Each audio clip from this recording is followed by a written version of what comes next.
Lord. Si Brother Alfred, nalahala, matagal, malit pa yung mga bata niya. Malilit talaga sila. 1995, mga yan. Parang gano'n. Parang ganyan ang katagal doon. At kung kapagkapagkaan sila, ay hindi na sila makakilala. Pagkatapos tutungo ng parabito. Amen. Yan ang Diyos na nagsalaga sa atin. Ngayon kung lulubin kami yung brad, para makilala po kami. Amen. Kung ipahintulog ng Diyos, kung may panahon kayo, nabisitahin niyo kami sa dahil napakadalang na mga taong mga kapatid na nagkarating doon sa layo o sa lakot din naman. Amen. Amen. Ngayon, hindi ko ano po kagano dahil mga 5 minuto lang. Hindi ko alam kung ano kasi ako namusap dito eh. Wala akong misis na dala nga eh. Dahil simple lang oh. Pero itong verse nito na makayaman. Amen. Atin itong una ng maikling yung maikling pamagat. Mga bagay ng darating. The Lord. Amen? Amen. Dito, pakinggan niyo mabuti. Sabi ng ating Panginoon Kristo na siyang ating pinagsikuran sa hapong ito na alam na bawat puso na sa atin kung anong ating dahilan at bakit tayo naparito. Amen.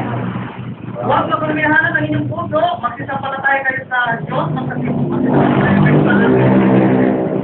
Tama ba? Dito mga kapatid, nangusap ang ating Panginoon Kristo na kung saan pag nakita ninyo na ang buhay ko'y magkaliwakas, sa pagkaliwakas ng buhay kong ito, merong dahilan, merong layunin. Huwag kayong maglumihanan. Pag nakita ninyo ako ng mga alagad ko, alam mo yung mga alagad ko sa dito? Tama ba? Pag nakita ninyo na ako ay hinahataw na, nilalaki ko na, amen? Nagtulugo ng aking buong katawan sa parusa, huwag kayong maglumihanan. Ang mga bagay na yan may dahilan. Tama ba yun? Sapagkat ako'y aalis dito at doon sa dakong parurunan ko, ipaghanda ko kayo. Ano pa kamutin yun? Dahil kung pagkatapos ko may paghanda yung bagay na yun, sabi niya, babalikan ko kayo dahil kung saan ako nandoon, ay doon din naman kayo. Tama ba yun, kapatid? Di ba napakabuting Diyos niya? Kasi ang ating pinagkatiwalaan sa hapong ito, pero ito kasasabi mo na, napansin pa ninyo? Hinanda niya ang lahat ng mga bagay na ikasisiya mo. Hindi naman ito pero sa mga video pwede kasama. Lahat na ikasisiya mo. Meron siya mga kapundukan, nalilika, meron siya mga kapatagan, meron siya tabing dagat. Amen? Dahil alam niya ang kalalabasan mo. Alam niya ang kalikasan mo. Kasi kung hindi ko kalala, gusto mo magpapinaloy. Hinanda niya yun. Ang propina gusto niya kabubatan. Tama ba? Kaya ang propita na pasalamat siya na meron kabundukan o kabubatan na nilikan Diyos. Kaya yun ang kanyang kalikasan. Meron naman mga tao na kalisyerto dahil gusto nila makita ang mga maranawak na mga buhanginan. Amen? Ngayon, yung maghanda siya ng ganon, abay, wala ka itong pusang paghanda. Abay, pinaghandaan tayo niya ulit. Tama ba ng kapatid? Pinaghandaan niya tayo ulit. Ang sabi sa kanila may nabanggit si Brother Fred, si Pastor Fred na mayroong pag-agaw. Amen? At yung pag-agaw na yun, yun ang ating inasam-asam. Amen. Yun lang kasi ang tanging parang para tayo makatakas sa galit ng Diyos na darating. Naniwala tayo may galit ng Diyos? Ay, galit na galit na. Pero hindi kasama tayo kinagalitan ha. Tayo ay hinahatulan lamang dito dahil sa kabilang buhay, wala na tayong paghatol. Kung nalikuran ang pulpitong ito, dito tayo. Yung tulan mo, mahaba sila mo. Mawasan ang tulpi yan.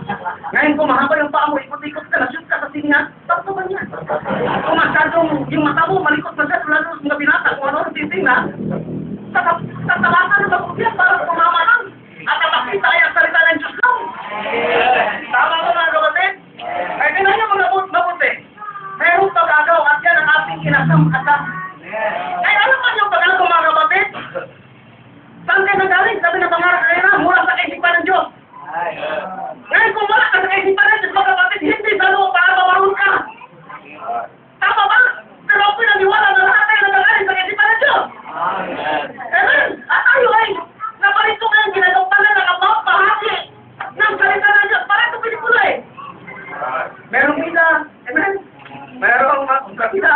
meron mga extra, meron tagapagpatawa. Di ba? Ngunit tayo ay mga bida. Amen. Kung alam mong bida, kakanta na ako ang iyong pagkabida. Amen. Amen. Ang bida, pagpupong mo na yan. Pagkaplaki-laki mo na yan. Di ba? Gano'n na bida eh. Sabi na siya, atin ang pakikanta eh. Tama ba? Amen. Ngayon, ang pagagaw, mga bagay na darating. Alam natin mga kapatid na hindi natin nakikita yan. Ngunit sabi niya, magsisampalataya din naman kayo. Dahil ang salita ko ay totoo. Amen. Ito dahil napakalasin itong lupang ito hanggang dyan sa alapas na yan. Gaya na aking pinabangit lagi yan at unang langit. Mula sa alapas yan hanggang doon sa mga bituin, yan ang ikalawang langit. Mula sa lampas ang mabitin hanggang doon sa pinakamataan, yun ay katong langit na kung saan ang Diyos, mga kapatid na si Jesus Christ, nakaupo ngayon doon, nakadungaw. Amen? Tinitingnan na mga sa atin. Tama ba mga kapatid? Ngayon mga kapatid, ang panagaw sa salubungin natin ang Panginoong John sa ipatuwin. Bago ka sa salubong mga kapatid, ang mga patay muna, ang mga buhay. Tama, hindi ito makapasok eh. Marumi ito. Walang inisip dito, hindi. Pag meron ka ng sinagat, gusto ko ng talulak. Pag meron ka ng manus, gusto ko malaki. Diba, yan ang laman. Hindi ito talaga makasok doon. Sa isang kisap mata, sa isang sandali, pabubuhin ito. Patay kay Kristo, ulo, magpakita mo na sa atin. Ay, naman na patay namin. At yung si Jesus Christ na doon ka, ikatulangit babawa yun. Diyan tayo magkasalubungan sa ikalawang langit. At yung isa doon mga kapatid, inunat na. 100,000 miles ang haba. Mula sa kabilang bituin hanggang sa kabilang bituin. Nandun ang visa na yun doon. Nang mapakinggan ang salita ng Diyos at tinaaring mong tagapagligtas si Kristo sa buhay mo, merong upuan sa lanada doon. Ngayon yung upuan yun, walang ibang upo, maliban sa'yo. Sabi na yung kapatid. Hindi pwede upuan yun ang ibang tao. Yun ay hinanda ng Diyos para sa'yo. Oh, hallelujah. Sinabiyos yun. Tama ba? Tapos bababa ka. Mga bakit ito sa pinag-usapan, di ba? Bababa ka. Mag-hari ka sa loob ng 1,000 taon. Kasama ni Kristo. Manaramin kayo. Pagmasa ninyo. Itong mukhang ito. Mag-hari ka sa Kristo. Woo! Hindi ba kayo nasigihan?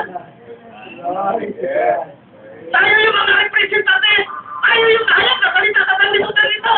Kasi naman kaya tapos hindi tayo makitaan ang kapitituhan. Alam pa ninyo mga kapatid sa hapong ito, hindi lang si Kristo ang napununaw.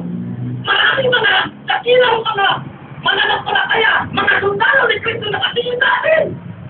Yan ang tunay kong anak. Hindi na makompromiso. Amen?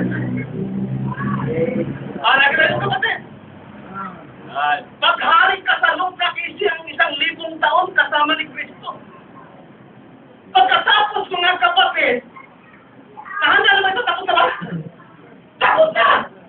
Pupunta ka sa isang tahanan! Eternal na tahanan! Masulit na ginto! Isipin ninyo yan, ang kalye, kaya ng salaming nangangalina at mga kapatid. Ito na, magkaroon ka na sing-sing ginto ni Cruz. Panay mo bang tutok sa ganyan eh? Doon, naapakan lang yan! Hihigaan mo lang yan! Amen! Nais pa rin nyo yung mga kapatid! Ayaw mo na nila!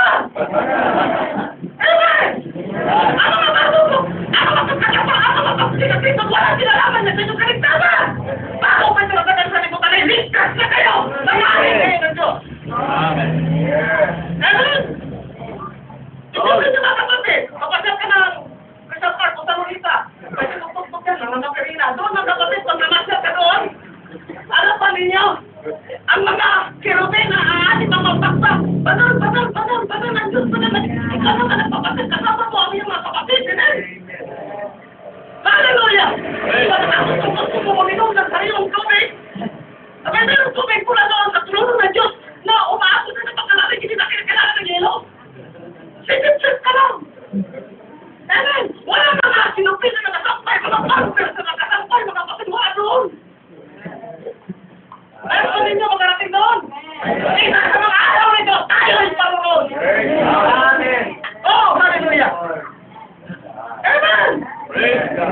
Nakakain mo kayo ng mga prutas.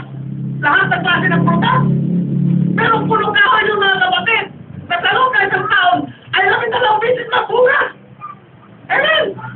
Mga kilo na umas na yun. Amen! Ngayon doon sa kain ka lang.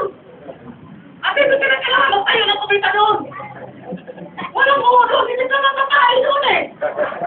Amen! Ang iyong kakainin ay puponsumuhin na lang yan sa katawan mo. Walang bango na nabubuhay ng walang sinik, wala lahat. Doon ay ang Diyos at ikaw at ang kabutihan ng mga Amen! Amen, puri ng Diyos. At ikinabalik mo kay Brother John.